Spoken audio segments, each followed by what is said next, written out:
วิธีนำเอาข้อมูลตารางจากหน้าเว็บไซต์เนาะให้เข้ามาอยู่ในโปรแกรม Excel แบบนี้เฮ็ดจังไดมาเบิ่งกันเลยก่อนอื่นแม่นให้เข้ามาที่หน้าเว็บไซต์ที่ว่าเราต้องการจะ Copy เอาตารางเนาะ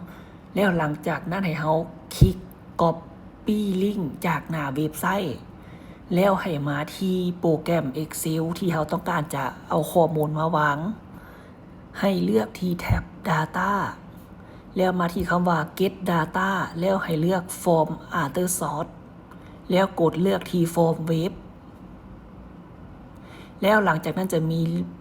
บอนให้วาง URL ให้เฮาคลิกขวาแล้ววางลิงก์ที่ว่าเฮา Copy มาเมื่อกี้นี้เนาะ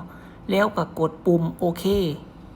เมื่อมีหน้าแบบนี้ขึ้นมาแล้วจะสังเกตมันจะมีหลายเทเบิลอยู่ที่หน้าเว็บให้เฮาไปกดเลือกเบิ่งได้เลยว่าข้อมูลที่เฮาต้องการนั่นมันอยู่ที่เทเบิลใด